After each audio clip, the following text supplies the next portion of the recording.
In the winter of 1983, I was set up by the most beautiful girl in the village. If I lost the card game, I'd have to hand over my horse worth over 200 yuan. I threw down my cards and left, but unexpectedly got lost on the wasteland at midnight and encountered a wolf putting its paws on my shoulder.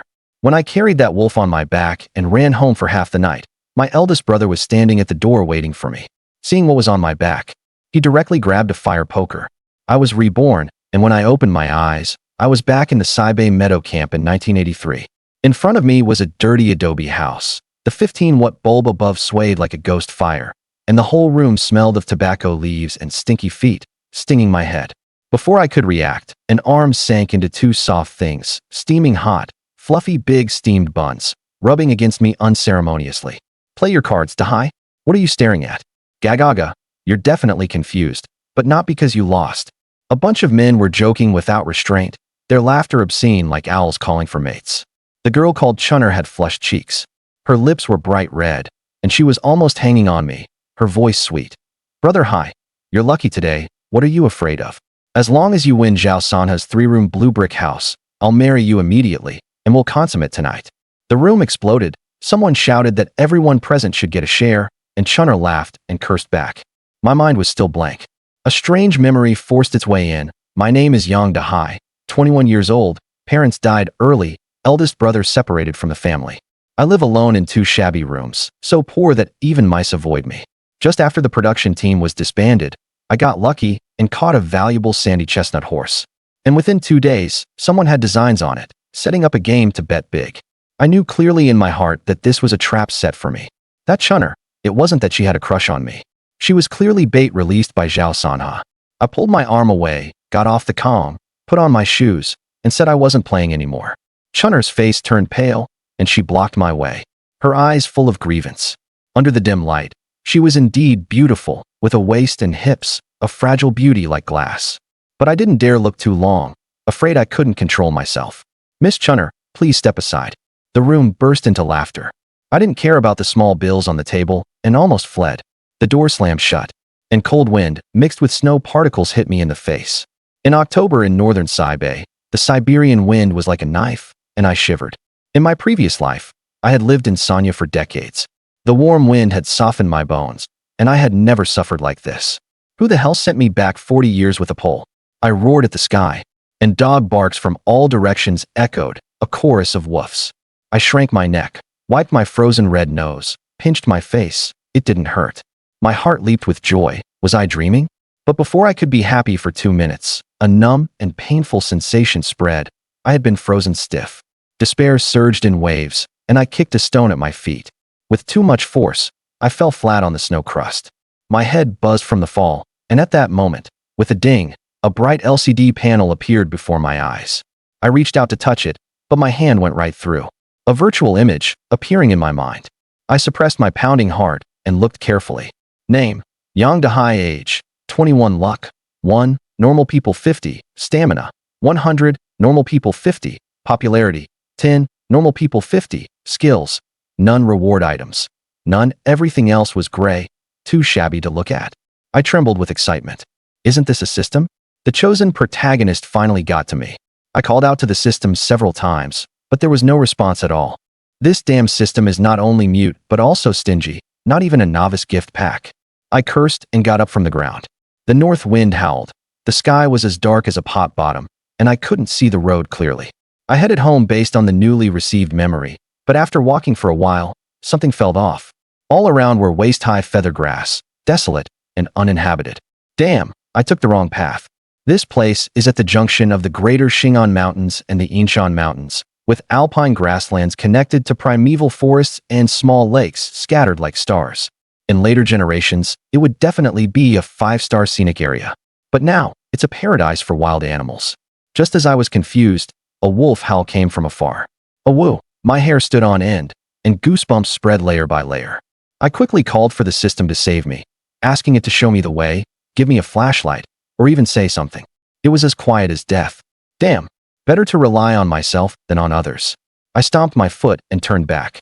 But I forgot one thing. This wasn't a city asphalt road, it was wasteland. In the dark, people easily walk in circles, like a donkey blindfolded turning a millstone. I fell into the same pit several times in a row and finally realized I was experiencing ghost wall. I took off my dog fur hat, and my head steamed with heat. When the cold wind blew, the heat turned into ice crystals. It was really cold. Spending the night outside would freeze me to death. I squinted and desperately looked for a light source, finally seeing two beams of light in the distance, like headlights. I tightened my cotton jacket and headed toward the light. I hadn't gone far when suddenly my shoulders sank. Two furry paws rested on me from behind, and a warm, fishy breath sprayed onto my ear, damp and with an indescribable stench. My heart tightened. I didn't need to turn around to know this wasn't human. Humans don't smell this bad, nor do they have such sharp claws. Even through the thick cotton jacket, I could feel the 10 claw tips digging into my shoulders. At that moment, the blood of the northerners awakened instantly. Wolf on the shoulder. The old folks saying, if a wolf puts its paws on your shoulder, never turn around, or your throat will be bitten. A thought flashed through my mind like lightning. If this wolf gnaws on me, will I go back to Sonia? My hillside villa with an infinity pool, the 12-meter fishing boat I just bought, the room full of fishing rods. My eyes filled with tears. Then, as if inspired, I moved. I bent my legs, lowered my body, grabbed the two wolf paws on my shoulders with both hands, and slammed the back of my head into the wolf's chin, arching my back. Hey yo! I directly carried the wolf on my back. The whole move was smooth and done in seconds. The wolf's forelegs left the ground, its front paws held by me, its head pressed by mine. It couldn't even howl. Its hind legs kicked desperately, claws scratching loudly on my white sheepskin coat worn inside out. But they couldn't hurt my flesh. I didn't know what to do next. My mind had only one thought. Run. Run home. Back to the camp. Get people to help tie up this beast. I wanted to go back to being a fishing enthusiast, not be gnawed into pieces like a self-service roast lamb by a wolf. The end of fear is anger. I ran wildly with the wolf on my back. In my ears was the sound of panting, and my feet made pattering sounds on the snow. I ran sweating all over, my dog fur hat already crooked, steam rising from my face. The wolf struggled desperately on my back, but I held its paws tightly and pressed my head so it couldn't move. I ran for who knows how long, until the sky turned duck-egg blue. Pink-purple clouds drifted, and both the distant peaks and nearby villages were shrouded in white mist. I saw those two shabby adobe houses, and tears almost fell. What are you doing? What are you carrying? My eldest brother Yang Dashan's voice sounded behind me like a thunderclap. I turned back panting, and when I saw him, it was like disaster victims seeing the People's Liberation Army. I felt so wronged. Brother, what have you been up to again? Brother came over a few steps and shouted at me in a low voice, thinking I had been up to no good again. Hurry up and give it back. This is a wolf.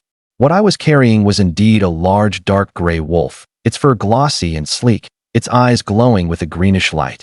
Looking closely, the wolf even seemed a bit aggrieved. My brother looked at the wolf, then at me, looked at me, then back at the wolf. Where on earth did you bring back a wolf from, my little ancestor? I stomped my feet in panic. A wolf? It's a wolf? Then why don't you kill it quickly? My voice was almost tearful. It wasn't that I was a coward, but having been in close contact with this thing for most of the night, I was still shaken. My brother cursed at me, but his hands were already searching for a weapon. He ran to the corner of the room and fumbled out a piece of scrap wire. When he turned back and found himself face to face with me, he was so startled he shouted, "Back off! Back off!" He then took the fire poker and struck the wolf's head hard several times, knocking it unconscious. After that, he used the wire to tie the wolf's mouth tightly shut, and only then did he let me let go. My fingers were stiff from gripping so hard, and it took a while before I could loosen them. With a thud, the limp wolf fell to the ground. I also plopped down beside it, took off my hat, and wiped the cold sweat from my forehead. My brother scolded me, saying I was lucky to remember the method our father had taught us. I didn't remember it at all. It was purely an instinctive reaction from a flash of inspiration. After catching our breath, the two of us brothers killed the wolf. My brother's skinning technique was quick and skilled. He cut along the midline of the belly, then made cuts around the front and back paws. As he worked, he lectured me. When you cut, just slice through the skin, and be careful not to cut into the organs, or the hide will be stained. I squatted nearby, nodding vigorously. A complete wolf hide was stretched over the door panel, looking quite intimidating. We opened the belly, drained the blood, removed the organs, and chopped the carcass into pieces. By the time we finished cleaning up, the sun had already risen above the mountaintop. Just as we finished, a ding sounded in my head, and the system panel popped up again. Name, Yang Dahai. Age, 21 luck, 5 popularity, 20 stamina, 100 skill, basic hunting technique reward items, 1 Yakwal ball, 1 Chong willow stick. Usage count, once, usage scenario, to be determined. I was completely speechless. I understood the basic hunting technique, but what did the Yakwal ball and Chong willow stick rewards mean? Was I supposed to knit a sweater? This damn system was not only mute and stingy, but also inexplicable. I closed the panel, and my brother was delighted, saying that the Forest Farm cafeteria bought game meat at a higher price than pork. This wolf meat could sell for dozens of yuan. Wolf bones could be soaked in liquor, and wolf fat could treat chronic bronchitis. All good stuff. When I heard we were going to sell all the meat, I got anxious, and the food cravings in my stomach started stirring. Memories from decades ago came flooding back. I had never eaten wolf meat before. I said, "How about we keep half for ourselves?" My brother glared at me. "No way. You're already 21, and you still aren't saving money to find a wife. Do you want to be the second Zhang Jinbiao?" Zhang Jinbiao was the village's welfare recipient, a lifelong bachelor. As we were bickering, a cautious round head poked in through the doorway, grinning foolishly. The newcomer was my loyal sidekick Han Yongqin, 18 or 19 years old, with thick black eyebrows and narrow eyes, a head shorter than me. He shook the big white goose in his hand, saying it was a wild goose, and that stewed with pickled mustard greens it would be delicious. I took a look. The goose's wings were neatly clipped and tied with red string.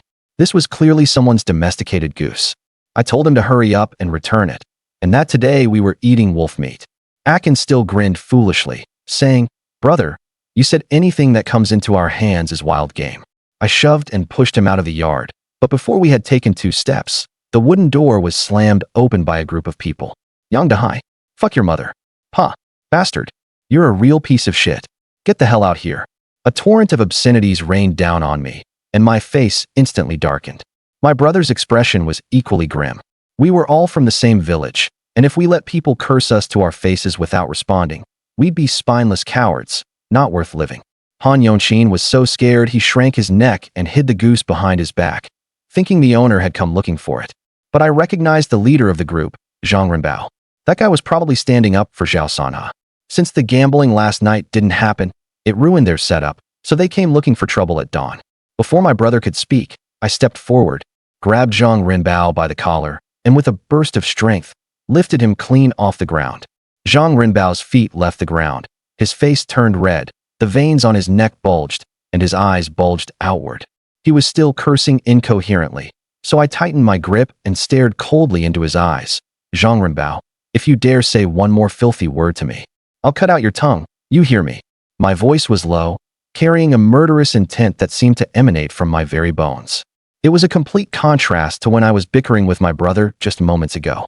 This ruthlessness wasn't an act. It was forged from fighting for my life against the wolf last night. I carried a wolf on my back for most of the night. Why would I be afraid of a few thugs like you?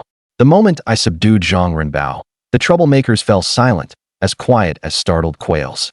Yang Dashan saw that Zhang Renbao was gasping for air, afraid his younger brother would act rashly and actually choke the man to death, so he quickly stepped in to mediate, telling Yang Dahai to put the man down. "Trying to act tough with me? Pa, you bastard." Yang Dahai tossed him aside, and Zhang Renbao landed sitting 2 meters away. Hiss. Luckily there was snow in the yard, or his, but would have been split in 8 pieces. Even so, the impact numbed his tailbone. Though he didn't want to admit it, Zhang Renbao was a bit afraid of this furious Yang Dahai. At the same time, he was somewhat puzzled. Despite Yang Dahai's big build, he was usually a grinning, mischievous troublemaker who was a coward when trouble came. When had he become so fierce and daring to fight him? Zhang Renbao touched his sore neck and stared at Yang Dahai with wary, uncertain eyes. The people behind him quickly rushed forward, helping him up, but none of them dared to curse anymore. A dead horse keeps its posture. If I lost to this little hooligan Yang Dahai today, I'd never be able to hold my head up again. Zhang Renbao mustered his courage and continued in a foul mood. "Yang Dahai, tell me, was it you who reported us yesterday?" Yang Dahai frowned impatiently. "Report what? Pa, don't stick a scallion in a pig's nose and pretend to be an elephant. The gambling bust came last night. Are you telling me it wasn't you who reported us?" The more Zhang Renbao thought about it, the angrier he got. He spat on the ground and cursed hatefully. I was wondering how it was so coincidental.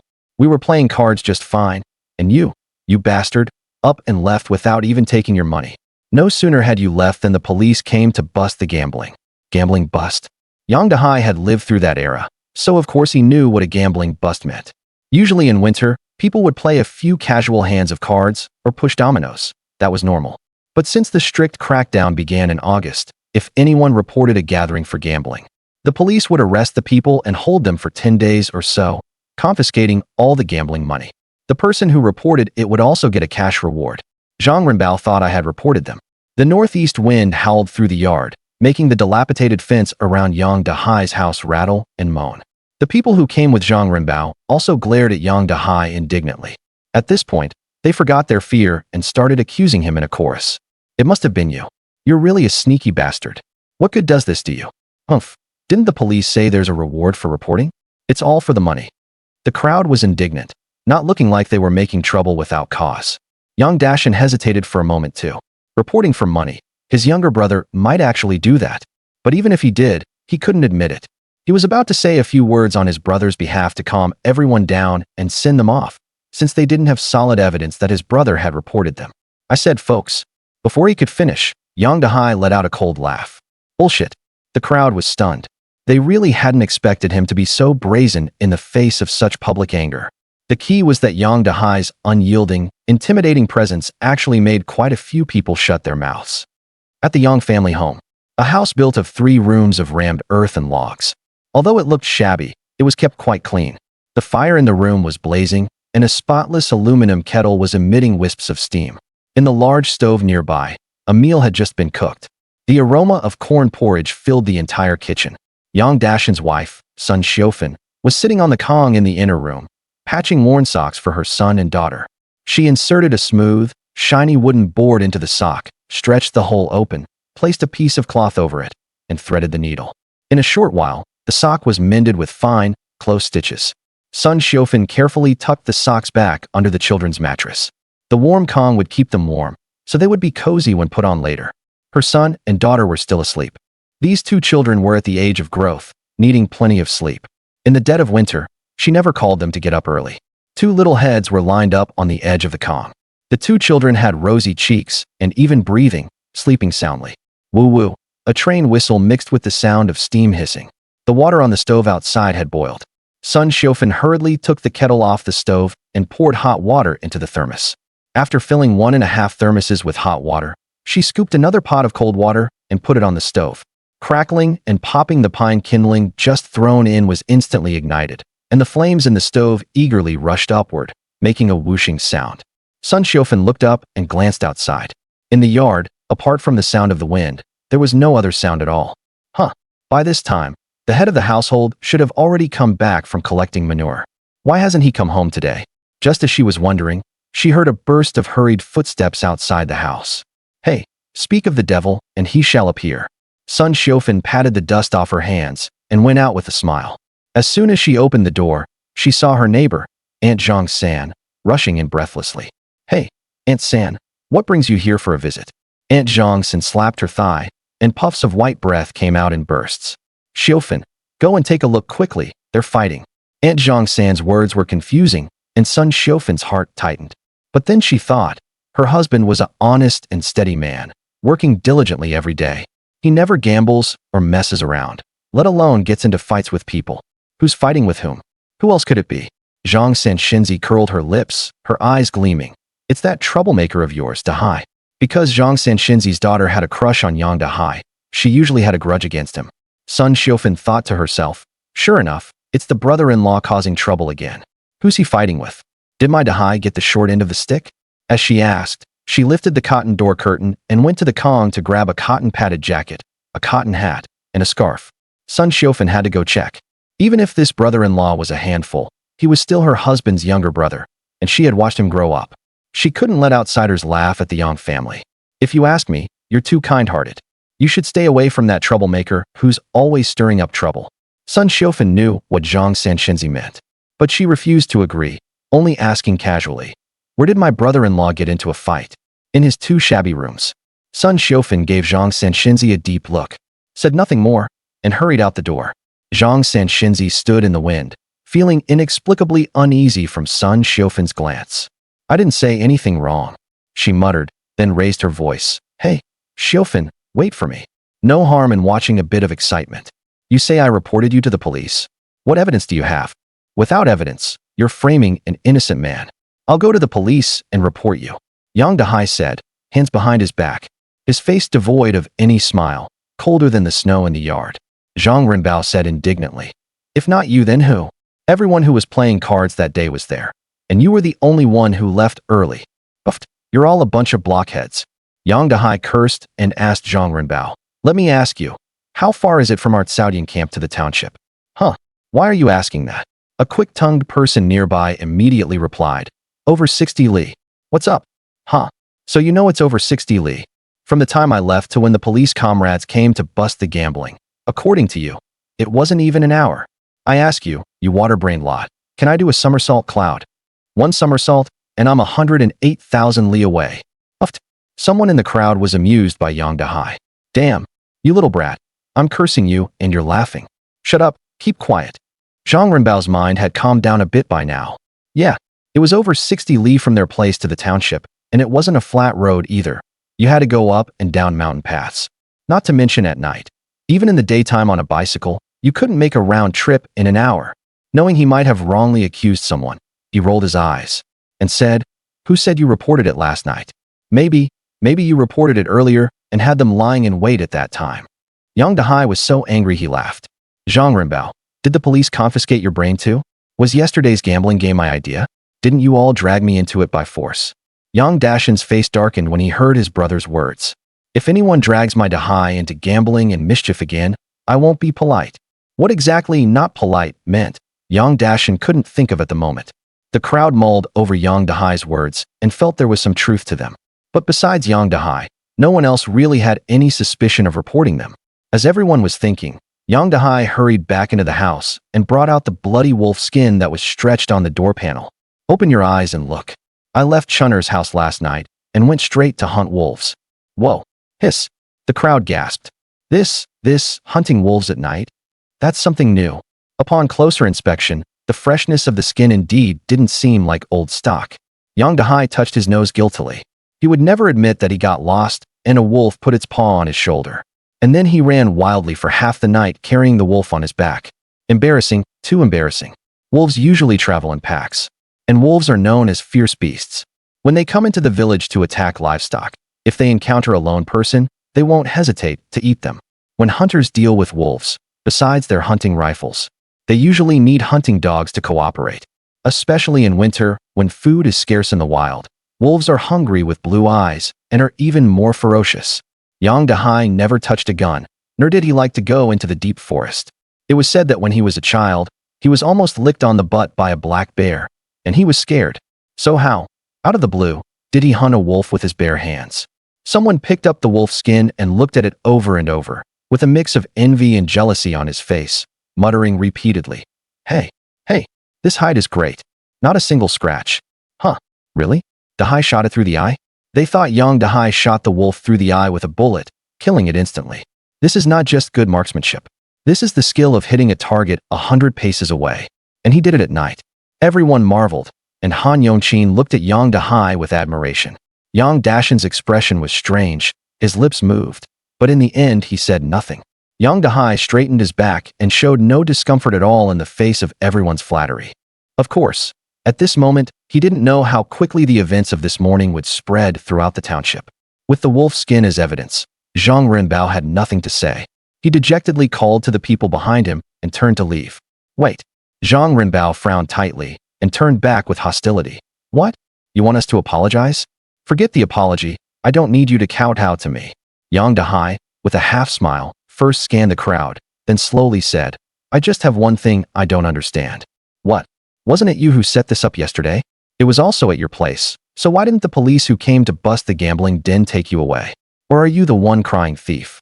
Zhang Renbao was at a loss for words. He couldn't very well say he had made his sister Zhang Chunner take the blame. Although he thought it was perfectly normal, saying it out loud would be unpleasant. Yang Dahai's question made the people who came with Zhang Renbao have a change of heart.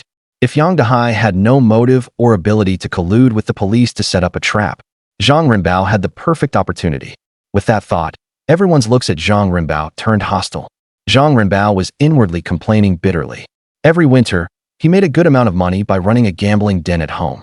There weren't many households in Saudian camp, but quite a few people from the surrounding villages and hamlets came. If his reputation were ruined, how would he make easy money in the future? Don't talk nonsense. Everyone knows what kind of person I, Zhang Renbao, am. Why would I ruin my own livelihood? Hiss, that makes sense too. Everyone also thought Zhang Renbao had no reason to do that. Yang Dahai smiled and didn't continue. Zhang Renbao knew when to stop, fearing he might say something unpleasant, and quickly left with the group of suspicious people, slinking away. He had originally wanted to find a scapegoat to let these people vent their anger, but he didn't expect Yang Dahai to be a smiling tiger, usually looking easy to bully. But once he opened his mouth, he bit right at the vital spot. Clatter, clatter, footsteps in disarray. They squeezed through the rickety, broken gate of Yang Dahai's house, muttering complaints at each other, and went their separate ways. No choice. They had to go back and figure out how to rescue their good-for-nothing sons and husbands. Son Xiaofan and Aunt Zhang San, who had hurried over, ran into this group head-on. Aunt Zhang San grabbed a woman's arm, unable to hide the excitement in her eyes, and whispered, "What's going on? Leaving so soon? You didn't beat Dahai badly, did you?" The words sounded like concern, but the schadenfreude was unmistakable. The woman ignored her, brushed her hand away, and walked off quickly with a sway. Sun Xiaofan's heart was burning with anxiety. She hadn't expected so many people to come. 4 hands are no match for many fists. She feared her husband and brother-in-law had already been beaten into a bloody mess. You can't blame Sun Xiaofan for being scared. They said it was a crackdown, but in their area, the people were fierce and would start a fight over a disagreement. The police couldn't manage everything. Sun Xiaofan's heart was pounding, her face pale, and her legs weak. Aunt Zhang San coughed lightly, came over to support her, and said, "Don't be scared first. Let's go in and see." People are strange. Actually, Aunt Zhang San had no real grudge against the Yang family. She even got along well with Sun Xiaofan. Sometimes when she made something special to eat, she would bring a bowl over for them to taste. If it weren't for her daughter insisting on marrying Yang Dahai, she wouldn't have been like this. But now, seeing the Yang brothers in trouble, Aunt Zhang San immediately threw aside her petty grievances and sincerely supported Sun Xiaofan as they walked in. As she walked, she said, "Dahai, you've really dragged your brother into trouble this time.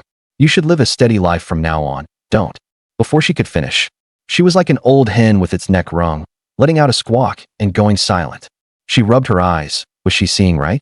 Yang Dashan and Yang Dahai were standing in the yard, perfectly fine, not beaten at all. Especially Yang Dahai, who was holding a complete gray wolf pelt. The wind blew, making the fur slightly move, and the tips of the fur glistened. It was truly a fine pelt. All 4 legs intact, tail thick and long, fur long and dense. Aunt Zhang San stared blankly, almost drooling.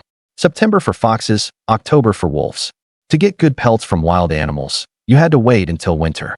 Once winter came, these wild animals would change into their most splendid fur, unlike the sparse and scraggly fur of spring and summer. This was when pelts were most valuable. Legend had it that wolf pelts carried strong yang energy, and the elderly and children couldn't withstand it. Only a man in his prime could suppress the yang energy of a wolf pelt. So wolf pelts could also dispel rheumatism and cold. People with rheumatism who slept on wolf pelt mattresses would feel less pain. Besides that, wolf pelts had another mysterious quality. They could warn of danger. It was said that wolves were naturally suspicious and highly alert, and when they sensed danger, all their fur would stand on end. Even after death, once skinned, the nerves in the pelt would still have a response.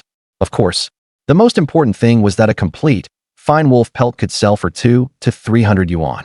That was as much as Yang Dahai's precious bay horse was worth. Thinking of this, Aunt Zhang San felt a pang of envy. Where had that drifter gotten a whole wolf pelt? Sun Xiaofan didn't have as many thoughts as Aunt Zhang San. Her attention was on her husband and brother-in-law. "Phew, you two didn't get beaten, did you?"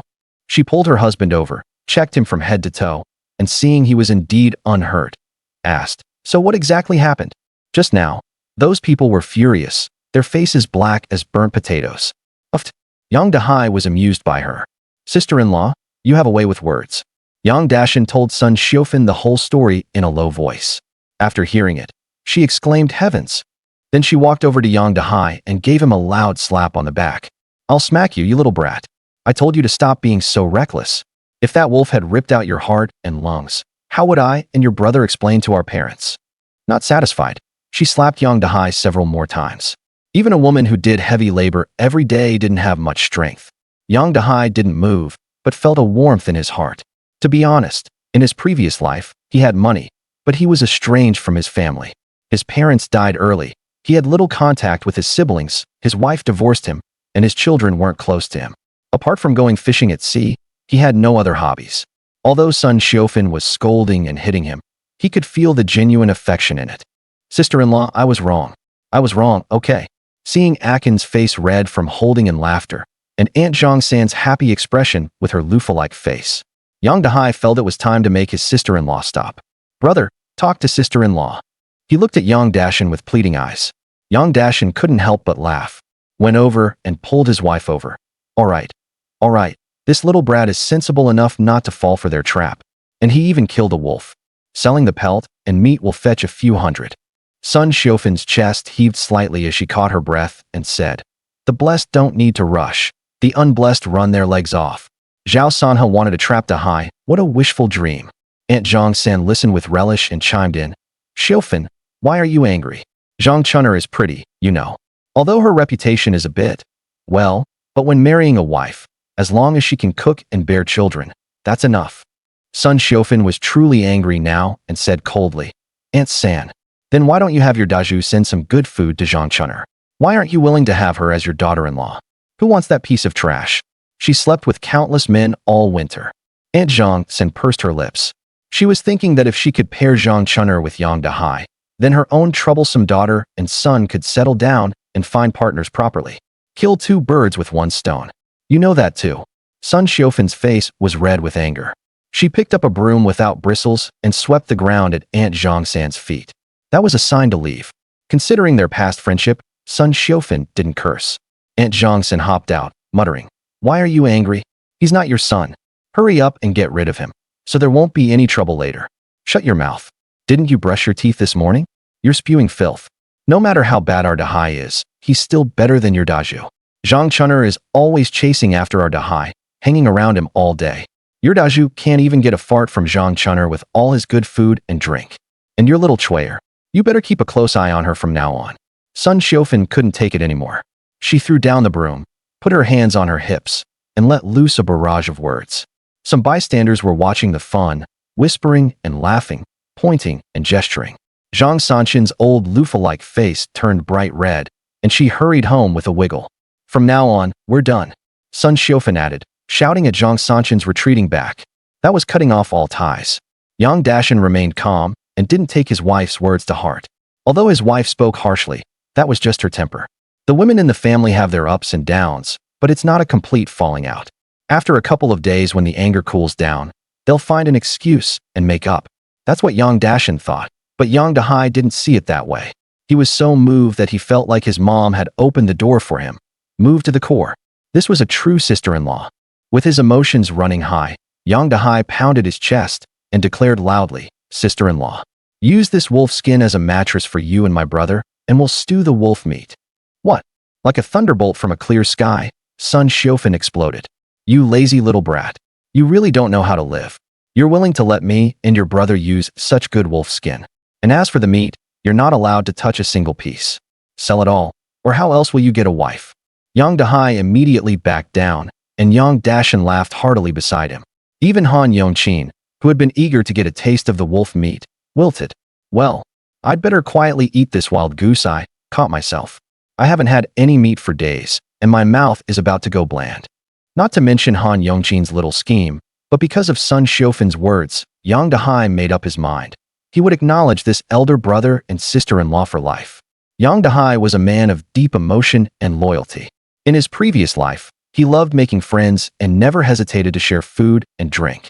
Now reborn as Yang Dahai in the northern frontier, he still kept that temperament. Not to mention a wolf. Even if it were a tiger today, he would be willing to eat it. Why? Because of the sincerity that elder brother Yang Dashan and sister-in-law Sun Xiufan showed him. He could read people. His elder brother was honest, kind, and hardworking.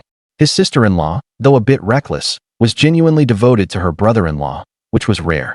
Since his elder brother and sister-in-law were so insistent on selling the wolf skin and meat for money, then so be it. After all, he had just taken a moment to look at this rundown home of his. With pots and bowls scattered everywhere, only a thin layer of sorghum rice left in the rice jar, and a few potatoes of various sizes piled by the water vat. Selling the wolf skin and meat would bring in some money to buy rice, flour, oil, and vegetables to get by. With his mind made up, Yang Dahai agreed readily. Fine, sell them all. Yang Dashin and Sun Xiofan exchanged a glance, both feeling a bit uncertain. Why was Dahai agreeing so readily this time? Or was he just paying lip service to appease them, planning to cause trouble with Akin behind their backs? So, Yang Dashin, who knew Yang Dahai's ways well, struck while the iron was hot. I know Masterly, the cook at the forest farm canteen. He'll definitely give a good price. Let's go right now. All right, you come with me, brother. With your connections, they'll give a higher price. Seeing that his younger brother didn't seem to be lying, Yang Dashin and Sun Xiofan felt very pleased. This brat had finally gotten on the right track. The wolf meat, freshly cut into pieces, was still fresh. Yang Dahai found a torn woven bag in a corner, rubbed it clean inside and out with snow from the yard, and then loaded the wolf meat into it. Brother Hai, why bother cleaning it so thoroughly? Han Yongqin sniffled, his nose running from the cold, still clutching the goose tightly. Yang Dahai didn't look up, saying calmly, it's for eating. If it's all dirty, it'll look bad and they won't offer a good price. Once the wolf meat and bones were packed, the woven bag was just barely enough, stuffed to the brim. Brother, can't we really keep the wolf skin for ourselves? Seeing Yang Dashin roll up the wolf skin into a bundle, Yang Dahai felt a bit reluctant. This was the first prey he had caught since being reborn, and it held some sentimental value. Now that it was about to be sold, he felt a bit uneasy. Yang Dashin paused, looking at Yang Dahai with suspicion. What? Are you backing out? Sun Xiofan also looked over. Yang Dahai quickly waved his hands. No, how could I? I was just asking, hee. All right, let's eat first before going. The forest farm is over 60 li away, and you can't go on an empty stomach. Of course, there was no food at Yang Dahai's place, so he went to his elder brother and sister-in-law's home to eat. In these times, food wasn't plentiful, and Han Yongqin didn't feel right about tagging along for a meal, so he said goodbye and went home. Duong, duong, duong, they stomped the snow and mud off their feet at the door, pushed open the wooden door, and the three of them filed in. As soon as they entered, a wave of heat hit them. Yang Dahai, who had been cold and hungry all night outside, shivered several times, and the chill seemed to be forced out of his body with the shivers. Yang Dashin's eldest son, Yang Yunting, and daughter, Yang Yunyun, two neatly dressed little kids, were sitting on the Kong playing a game with stones.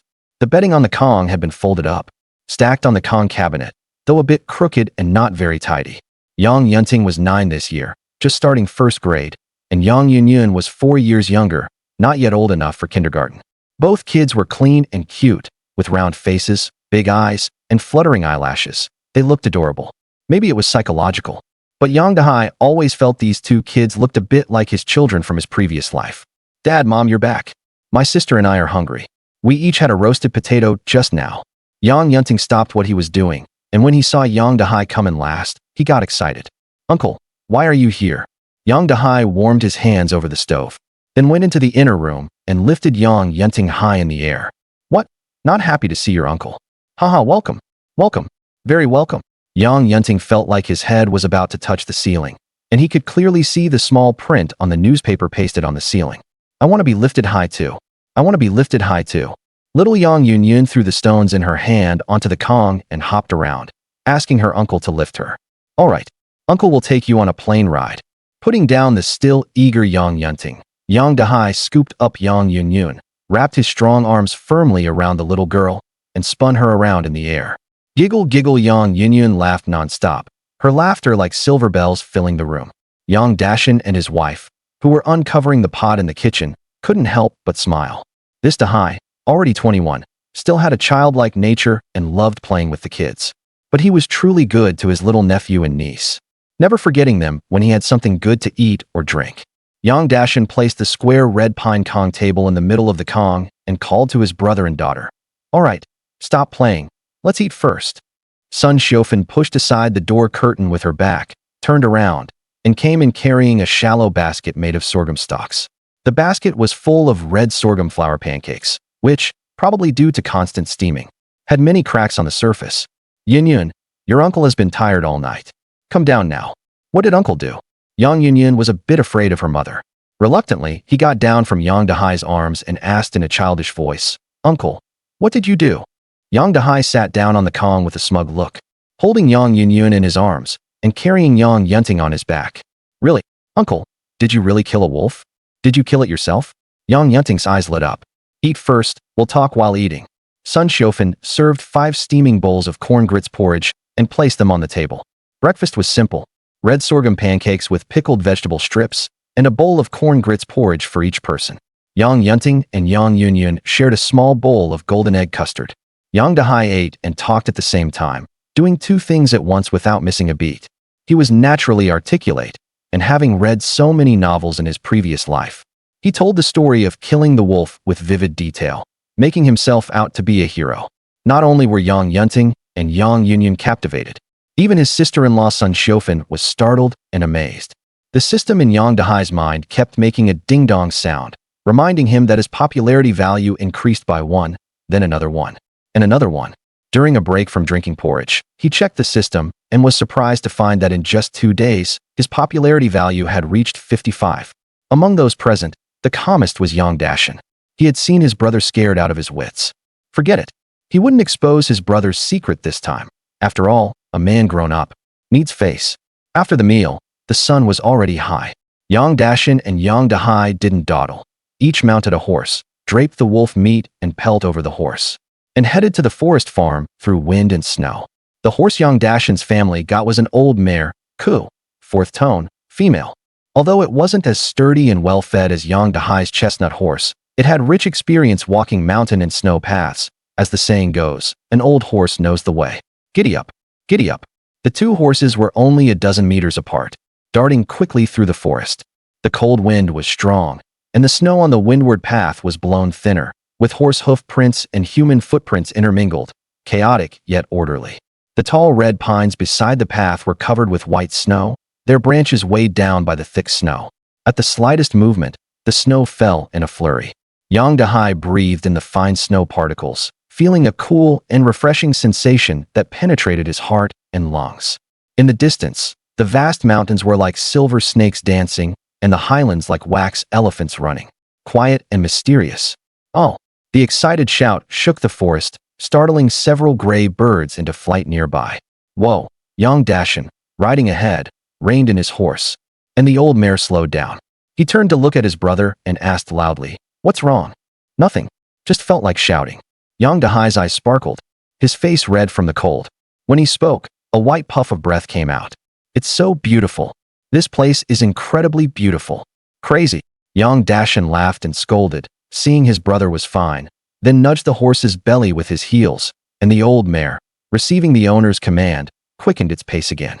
The snowy road of over 70 li took about 3 hours to travel, and by the time they arrived at the forest farm, it was already 3 in the afternoon. Huanghuiling State Forest Farm was directly under the Provincial Forestry Bureau, with over 3,000 employees and a total operating area of 310,000 mu. It had a canteen, hospital, primary school, and health center, essentially a small society. Yang Dashan and Yang Dahai led their horses and quickly found the forest area canteen. It was a row of 10 single-story houses with thick yellow pine window and door frames, fitted with polished glass, which was fogged up around the edges. Inside, they were probably preparing meals, with the sounds of chopping vegetables and meat, and the crisp clatter of spatulas against iron woks. Soon, a man about 1.7 meters tall with a potbelly and a round face came out. In this era, being that fat showed how much oil the canteen chef had. "Old Yang, why are you here?" "Here to transport timber again. I thought recruitment hadn't started yet." It was currently the winter production period at the forest farm, with felling, transporting, unloading, processing, sorting, stacking, and loading, all requiring a lot of labor. When the regular workers weren't enough, the forest farm recruited temporary workers from nearby villages. Temporary workers were paid by the hour, 50 cents per hour, and 6 yuan for 12 hours. The forest farm provided food and lodging, but the work was physical, risky, and the environment harsh. However, for farmers, working like this for 2 months meant they could take home over 140 yuan from the forest farm by the end of the year, enough to buy meat, candy, wine, and new clothes for the children and elderly, allowing the whole family to enjoy a prosperous new year. The men could endure a little hardship. After all, they had to support their families. Yang Dashan had done temporary work before. Not only him, But all the able-bodied men from Saudian camp had worked as temporary workers at Huanghuiling Forest Farm. Back then, there were production teams, and the money earned during those 2 months of logging had to be half-handed over to the production team to buy work points, leaving only half for themselves. Even so, everyone fought to get the job. Yang Dashan was honest and quick and had assisted Master Li, so they became acquainted. Brotherly, recruitment hasn't started yet.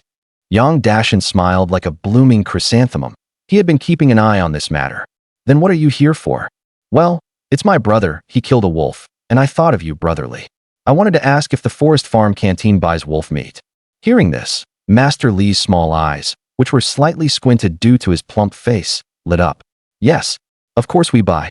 Recently, those guys from the security section have been unreliable, bringing back less and less game.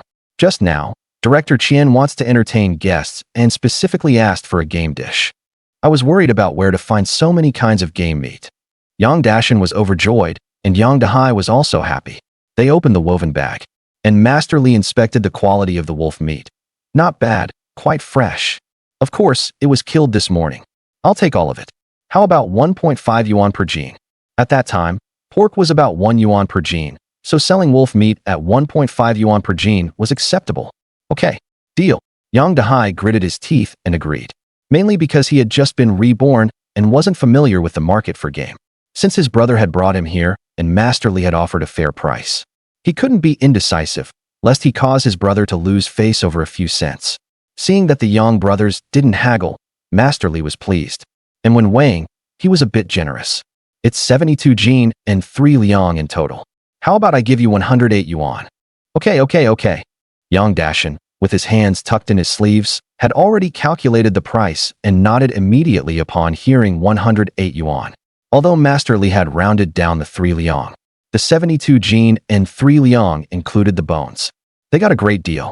After weighing, Master Li signed a slip, and they could collect the money at the accounting office later. Yang Dahai helped carry the bag of wolf meat into the kitchen. Master Li followed behind, chattering with Yang Dashan. This wolf meat, if not cooked well, is tough and dry, and has a gamey smell. So before cooking, you must soak the blood out in cold water, then add chili, Sichuan pepper, and star anise, and boil it over high heat until it's tender and falls off the bone. That's when it's delicious. Yang Dashan flattered him. Of course, Master Li, you could stew shu sauls and they'd smell better than anyone else's. The canteen was steaming hot, filled with the aroma of food. Just then, a steamer basket of buns was done. Master Li gave each of the brothers 3 piping hot buns, each as big as a bowl mouth. Try them. They've got fried lard bits inside. Yang Dahai took a bite, and the juice spilled out, scalding his tongue so it danced around in his mouth. Fragrant. Truly fragrant. The unique aroma of wheat flour, chewy, sweet when bitten into. The cabbage was also delicious, and there were small bits of fried lard that burst with juice when bitten. Like a starving ghost, Yang Dahai ignored the heat and quickly devoured 1 bun. Yang Dashan's eating manner was not to be outdone. Master Li watched happily from the side. How about it? My filling skills are pretty good, right? No doubt about it. With your skills, you'd be top-notch even at the 4 great buildings. Yang Dahai gave a thumbs up. Master Li became even happier. The 4 great buildings were the 4 large state-run restaurants in the city with building in their names. Large in scale and high in class. Being able to eat there was definitely a symbol of status. To be a head chef there, one's culinary skills had to be the best of the best. The flesh on Master Li's face trembled with laughter, beaming with joy. Leaving the forest farm, Yang Dahai carried a small stack of brand-new black, Great Unity bills in his chest pocket, along with a few hot buns wrapped in oil paper. The wolf skin hadn't been sold, and Yang Dashan still felt a bit regretful. Yang Dahai advised him, "Tomorrow, go sell it at the city purchasing station." What do you know? The city purchasing station squeezes prices hard. For this wolf skin, a private buyer would give over 200, but the purchasing station would give at most 100. Whoa, that's quite a difference. Yang Dahai slapped the horse's rump. Giddy up. The chestnut horse snorted, its hooves flying, kicking up a flurry of snow. Then let's go to the city tomorrow, check the market, and see. Yang Dashan had no other choice but to agree. It was already almost 4 o'clock, the dim yellow sun about to sink into the forest sea, dusk closing in around them, and the cold wind howling continuously. Not far away came the clatter of a train. It was the train transporting logs down the mountain. Earlier at the forest farm, they had fed the 2 horses hay and given them water, and the horses had regained their strength, so they ran with extra vigor. By the time they got home, it was completely dark. Lights in the camp's households were gradually turning on, and through the windows, one could see clusters of warm yellow light. At the Yang Dashan household, Yang Yunting and Yang Yunyun were playing games on the Kong, while Sun Xiufan sat at the head of the Kong, busy with something in her hands, occasionally glancing outside. Finally, two familiar figures entered the yard. "Oh my, you're finally back," Sun Xiufan said, her heart finally settling down. The brothers entered the house, took off their fur hats and fur coats, and sat by the stove to warm up. Sun Xiufan threw 2 more pine knots into the stove, and the fire blazed higher. "Hiss, so warm." Yang Dahai sat comfortably by the fire, leaning back against the wall, stretching out his long legs and arms. "There's no place like home." Yang Yunyun and Yang Yunting had already stopped their game and ran over to cling to Yang Dahai. Sun Xiufan saw her husband had brought the wolf skin back again, and asked in surprise, "Why didn't you sell it?" "Well, we only sold the wolf meat. We'll go to the city tomorrow to sell the wolf skin." "Oh, how did the wolf meat sell?" 1 yuan 50 per jean. "Tisk, that's a good price." Outside, pork without ration tickets is only 1 yuan 30 per jean. Sun Xiufan beamed with joy. Yang Dahai took out the 108 yuan and handed it to his sister-in-law. "Sister-in-law, you keep this money." "Huh? What for?" Sun Xiufan was stunned. "You've given me a lot of money before. I can't even count how much. You two take this money first." Yang Dahai searched his memory slightly. He used to tease cats and dogs, steal a chicken from someone's house one day, and a duck the next. If he got caught and had to pay compensation, in the end, it was always his elder brother and sister-in-law who paid. That was what his sister-in-law knew. Also, his brother secretly gave him pocket money, 50 cents or a yuan at a time, which added up. Yang Dashan frowned and said, "Why say that? I'm your own brother. Our parents are gone. If I don't take care of you, who will?" Sun Xiufan also said, "Exactly. Forget the money. You've caused us so much worry over the years. You can never repay that. If you live well from now on, that's enough to repay us and our parents." The couple absolutely refused to take it, and after a long struggle, Yang Yunting and his sister watched in amazement. "Then let's not talk about repaying the money. My brother helped me kill the wolf, skin it, and took me to sell the meat.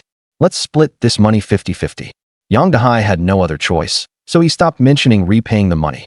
Yang Dashan still disagreed, and Yang Dahai's face darkened. "Take it or leave it. If you don't, I'll go gamble it away." Hey, how can you?" Yang Dashan stammered in a panic. Sun Xiufan directly accepted the money Yang Dahai pushed over. "Fine, I'll save this money for you to marry a wife." Then, hesitating, she said, "How about you let me keep your share too? Don't go gambling again." "No way, I have other uses for it." Yang Dahai grinned, showing his white teeth, and put the money back in his pocket. As he put the money away, he felt something soft in his chest. "Oh, I almost forgot the big buns with cabbage and fried lard filling." He quickly took them out and gave them to his nephew and niece. "Come see what this is." "Wow, big buns." The two kids cheered and each took one, but just as they were about to take a bite, they stopped. Yang Dahai was puzzled. "Why aren't you eating?" Yang Yunting handed the bun to Sun Xiufan. "Mom, you break it open, and we'll all share." So that was it. Such young children could resist eating alone, showing that his brother and sister-in-law had raised them well. Yang Dashan was also gratified and took out 2 big buns wrapped in oil paper from his chest. "There are more here. You two eat." Sun Xiufan took all the buns. "They feel a bit cold. If you eat them, you'll get a stomachache. Let me toast them on the stove for you." This kind of toasted bun is different from Xinjiang toasted buns. It's just reheating cold mantou or buns over the fire. When both sides are toasted golden and crispy, and the filling inside is hot, it has a unique flavor. The two kids had already eaten, but once the buns were toasted, each of them devoured another big bun. Sun Xiufan brought out the rice that had been steaming in the pot for the brothers. And seeing a bowl of plain stewed cabbage and potatoes with no oil, she gritted her teeth, took out 3 white eggs from the cupboard, peeled a scallion, and fried a bowl of eggs on the stove. Yang Dashan took half a bottle of white liquor from the cabinet and poured a small cup for himself and his brother. Sip, he downed a mouthful of liquor, then picked up a piece of soft, fragrant fried egg with his chopsticks. And Yang Dahai squinted his eyes in bliss. The two ate and chatted, drinking and eating, while Sun Xiufan sat nearby with a winnowing basket, rubbing dried corn. Rustle, golden corn kernels fell into the basket, making crisp sounds continuously. "Dahai, The forest farm is going to recruit temporary workers again in a couple of days. Come up the mountain with me. If you earn money for 2 months on the mountain, plus the money from the wolf skin and meat, you can almost afford to marry a wife. Young Dahai didn't really want to go, mainly because he couldn't stand the hardship. Well, let's see. He mumbled vaguely and quickly changed the subject. As they ate and chatted, snowflakes began to drift outside the house without them noticing.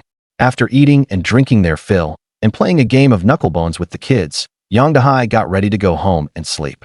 The moonlight was bright, and the cold wind blew, making the road underfoot frozen hard. Young Dahai shuffled home, and from memory, he found the light cord by the wall. Click, the dim yellow light illuminated his pigsty-like home. Tsk, so dirty. Young Dahai shook his head and sniffed. The temperature inside was only 2 or 3 degrees higher than outside. He used an iron hook to lift the stove lid, and sure enough, the fire had long gone out. What kind of life is this? He muttered to himself as he went outside to fetch a basket of split pine knots and some dry corn cobs. First put the firewood vertically into the stove, then add the corn cob kindling. Scratch light 2 matches and throw them in. In a little while, the corn cob catches fire, and orange little flames keep dancing. The pine kindling has a lot of oil, and as soon as it touches the fire, it flares up immediately. Young Dahai finds a dented, soot-covered kettle, and with disdain, wipes it clean inside and out with cold water, then fills it with water and puts it on the stove. There's no way around it. If he wants to sleep tonight, he has to clean up this doghouse of the original owners, otherwise he really can't lie down. While waiting for the water to boil, Young Dahai tucks his hands into his sleeves and carefully looks around inside and out. This is a 3-room adobe house with 1 bright room and 2 dark rooms. Not only are the walls made of adobe, but the floor is also dirt. The east room has a Kong and a wardrobe, and looks like the living quarters. The middle room is both the main room and the kitchen. The west room is piled with all sorts of junk. This damn place isn't fit for human habitation. Even a pigsty is cleaner than this. With a sigh, Young Dahai finds a broken basin and a rag, mixes the boiled water with cold water, wrings out the rag, and resignedly starts wiping the Kong. Speaking of which, this guy is pretty miserable. In the middle of winter, the Kong only has a worn-out mat, not even a Kong quilt. On the Kong is a messy pile of something that looks like bedding, all greasy and stained. First wipe the Kong clean, then take off the quilt head, quilt cover, mattress sheet, and pillowcase. Rub them with soap, and soak them in a big basin. As the fire grows stronger, the temperature in the room gradually rises, and Young Dahai even sweats on his forehead. This Kong is scorching hot. Young Dahai was originally sitting on the head of the Kong, threading a new quilt cover with a big needle. But as he sat, he felt like his butt was on fire. He first moves himself toward the foot of the Kong, thinks for a moment, and then moves the changed bedding from the head to the foot of the Kong, afraid that the head will get too hot and burn the only quilt. Young Dahai is tall. Standing on the Kong, he sweeps the dust hanging from the walls and ceiling clean, then sweeps the floor, making the whole room look much tidier and brighter. Satisfied, he scans the room and yawns. Time to sleep. There's no condition for a bath, so Young Dahai mixes hot water in a big basin, closes the door tightly, strips off his clothes, and wipes himself clean from top to bottom with a towel. On the wardrobe is a long glass mirror with rust around the edges. Young Dahai observes this young, sturdy body in the mirror, pinches the muscles on his arm, pats his firm belly, and lets his gaze move downward. In short, not bad. Young Dahai is quite satisfied. Just as he finishes dressing, he hears someone knocking on the door. Thump, thump, thump, brother Hai, are you home? Open up. Young Dahai listens carefully. It sounds like Han Yongqin's voice. Why are you here? As soon as the door opens, Han Yongqin, holding something in his hand, slips in quickly. I came to find you to stew the big goose, yo. Why is the room so clean? Han Yongqin's eyes widen, looking at the bright and clean room in disbelief. How does every corner look so neat?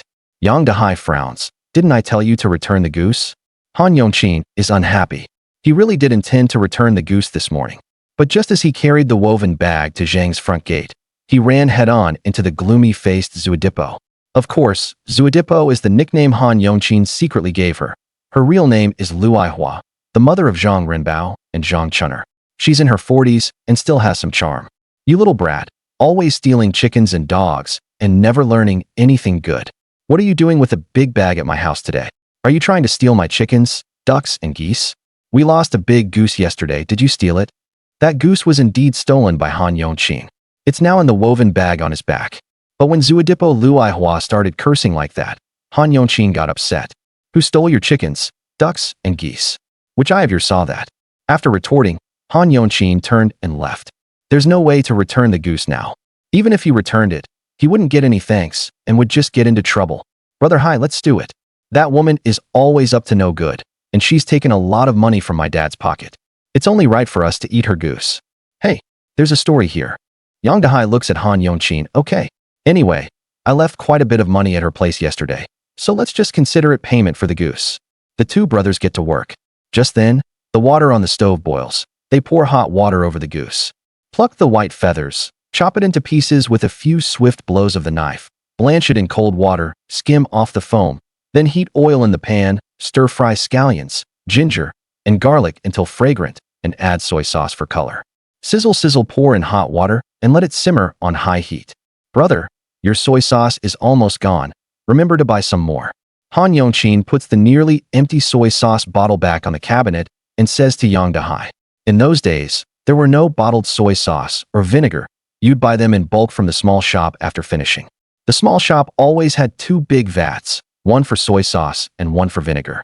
At that time, soy sauce and vinegar were naturally brewed from grains, not as long-lasting as later soy sauce, but definitely without additives and truly fragrant.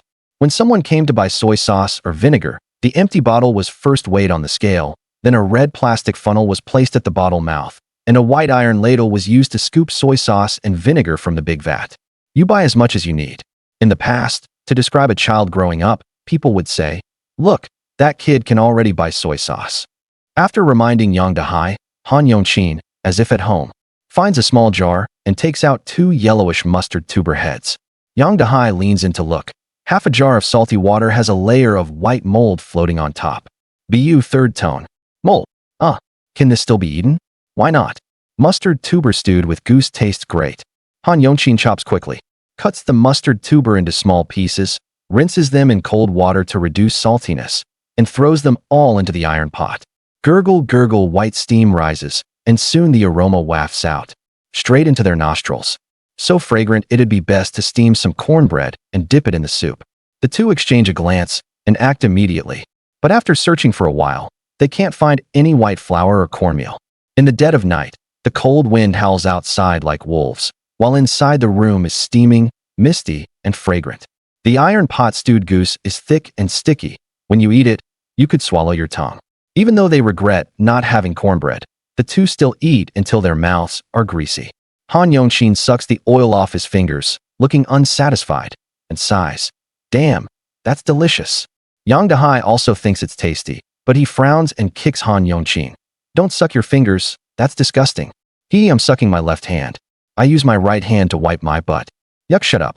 After eating, Han Yongqin takes the initiative to help wash the dishes, and even sweeps the scattered firewood bits on the floor into a pile with a broom, then throws them into the stove before going home to sleep.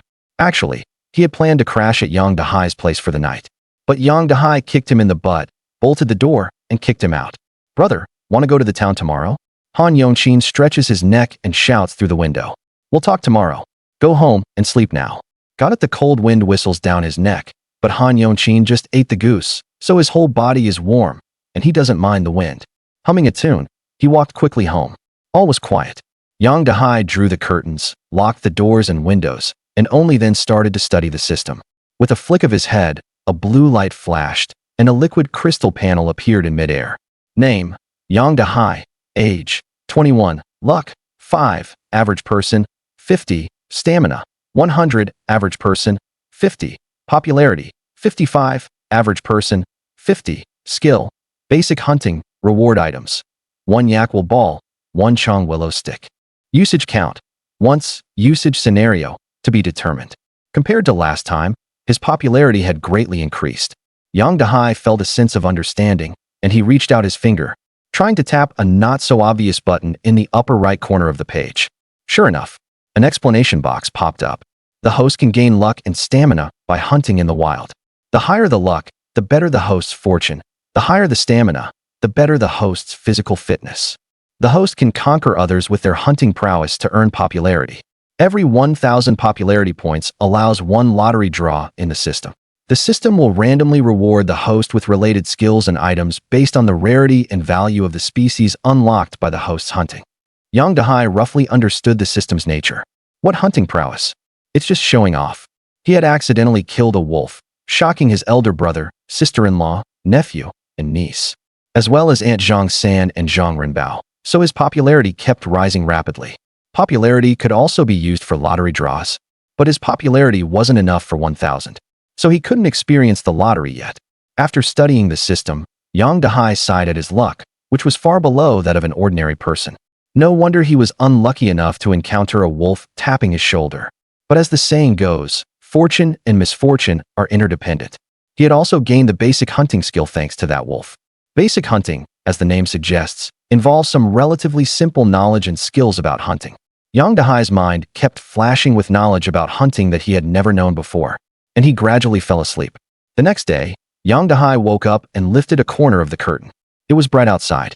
The sun shone on the snow in the yard, reflecting dazzling light. It's really cold. The fire in the stove had long gone out, the Kong was cold, and the air in the room was chilly. Yang Dahai endured the cold and quickly threw on his clothes, jumped off the Kong, and lit the stove. The flames blazed up, and soon the room warmed up. After a while, the kettle on the stove began to whistle. The water boiled. He poured half a basin of hot water, then used a gourd ladle to scoop cold water from the vat to mix in. Only when the temperature was right did he start washing his hair and face. Bro, hi Z, are you up? Han Yongqin pushed his bicycle in, creaking. Why are you up so early? Yang Dahai wiped his hair with a towel while opening the door for Han Yongqin. Aren't we going to the township? Let's go now. If we go late, we won't have much time to play before we have to come back. Okay, let's go. Han Yongqin's father, Han Zhangwo, was a timber inspector at the forest farm, a regular employee, and his family was one of the best in the village, so they had one of the only 2 bicycles in the village. The other one belonged to Zhang Renbao's family, but it was said that the bicycle ticket and the money for that bicycle were also funded by Han Zhangwo. Han Yongqin pedaled hard on the bicycle, while Yang Dahai sat on the back seat, holding the wolf skin. The wheels rolled, leaving deep tracks in the snow, stretching into the distance. Huangyaga Township. The 2 first went to the purchasing station. Afraid the bicycle might be stolen, Han Yongqin propped it up with his long legs and waited outside, while Yang Dahai lifted the blue cloth cotton door curtain and went in to ask the price. Hey, young man, what are you selling? Need food coupons? At this moment, 2 people wearing fur coats and dogskin hats with turned-up brims approached Han Yongqin and whispered to him. Han Yongqin often came to the township to play and knew these were food coupon scalpers. In 1983, the dual-track economic system had been implemented. Although there was a free market evolved from the black market, the goods there were relatively expensive. The regular food, oil, cloth, and industrial coupons were not officially abolished until 1992. With a large rural population and insufficient food, people would exchange their chickens, ducks, geese, eggs, or other agricultural products with city dwellers for food coupons. And city workers with regular jobs, especially dual-income families, had surplus food coupons and would sell them when short of money. This buying and selling created huge business opportunities, giving rise to food coupon scalpers. The scalpers made astonishing profits by buying low and selling high. Of course, they also took great risks. If caught, they would be charged with speculation and profiteering and could go to jail. They liked to hang around the purchasing station because there was a higher chance of making deals. The people selling goods at the purchasing station were mostly villagers from the nearby mountains. With money in hand, they were willing and able to buy food coupons. Not buying. No money. Han Yongqin's family had enough food, so he directly refused. The 2 dogskin hats weren't angry and wandered to the side, hands tucked into their sleeves, continuing to watch for the next potential customer. Meanwhile, Yang Dahai lifted the cotton door curtain and stepped inside. He saw that the purchasing station was about 240 to 250 square meters, with a cement floor and 2 large stoves in the middle, making it very warm. There were 2 long wooden counters, and several sales clerks in blue overalls were sitting around chatting. Hey, comrade, what are you holding in your arms? Are you selling it? A male sales clerk around 40 years old, with a gleam in his eyes, quickly walked over, staring at the bundle in Yang Dahai's arms. Comrade, hello. I'd like to ask, what's the price for wolf skin? Yang Dahai handed the wolf skin to the male sales clerk. Wolf skin? The male sales clerk's tone was slightly disappointed. Seeing the large bundle Yang Dahai was holding, he had thought it might be something good. But thinking about the current situation, wolf skin was acceptable too. He unfolded it and saw it was a complete wolf skin, glossy and shiny. He couldn't help but praise. This is a good hide. The male sales clerk became somewhat excited again. Is it from a wolf that died from a gunshot? Young Dahai didn't want to say much and nodded casually, then asked, how much do you think it's worth?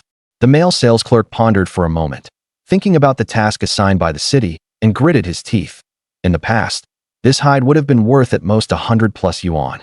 But now, he rubbed the wolf skin a few more times and said, I'll give you 200. Ouyang Dahai was non-committal about his offer. But according to his elder brother, 200 was about right. However, if the purchasing station could offer 200, wouldn't private buyers outside offer even more? Yang Dahai was troubled by not having the right connections, so he thought about checking the free market outside. The male sales clerk had seen many villagers selling wild game, and could tell from the look in their eyes what they were thinking. In the past, private transactions were not allowed, so the price was up to him. Alas, times have changed. Now the so-called free market has muddied the waters, with profiteers making high profits, and these villagers have learned to be shrewd too.